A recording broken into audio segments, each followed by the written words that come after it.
Did you see this? Fannie Mae just fired over 100 federal agency employees for facilitating housing loan fraud. William J. Pulte, he's the chairman of the board of directors at Fannie Mae, he said, in President Trump's housing market, there is no room for fraud. Mortgage fraud or any other deceitful act that can jeopardize the safety and soundness of the housing industry. Since my swearing in, we've fired over 100 employees from Fannie Mae who we caught engaging in unethical conduct, including facilitating fraud against our great company. Anyone who commits fraud against Fannie Mae does so against the American people. All right, well, that sounds a little bit self-righteous, don't you think? I'd love to see the details on the terminations. Now, it's not that I don't believe it, I'd just like to see the details on it. Because you all remember this video, don't you? Monday, knock, knock, nobody's home. Look at this. Got this big, beautiful area where employees are supposed to work. Nobody's here. So we're in the second headquarters at Freddie Mac. We were just in the other building. There was nobody there for miles and miles and miles. Look at these desks, they're clean. We've got a cafeteria, again, that's completely vacant. You've got food that's being prepared. The staff that makes the food is here 5 days a week, but the people who work in this building, or should work in this building, aren't here 5 days a week.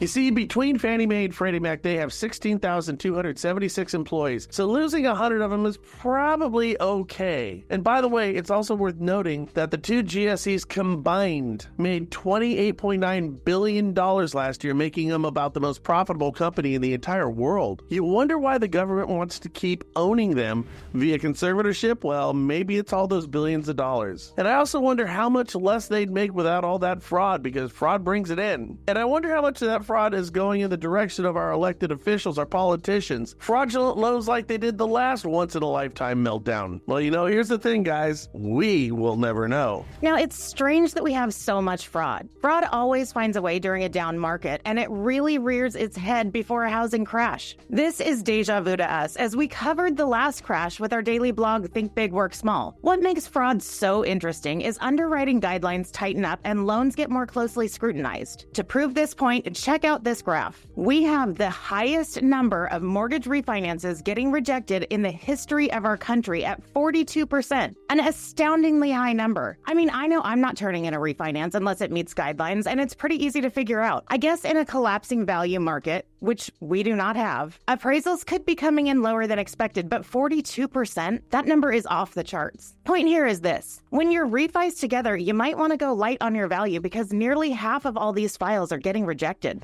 And as Bloomberg rightly states, by rejecting nearly half of all refinances, we are keeping homeowners from accessing their equity, effectively keeping the skids on our economy. Loan officers, I urge you to consider looking at non-QM loans. You can find more income, but more importantly, you can cash out at higher LTVs. Non-QMs, I call them inclusionary loans, where they find a way to actually qualify your clients, not disqualify them, as is often the case with your agency deals. Keep that in mind, and maybe we can make it through this storm.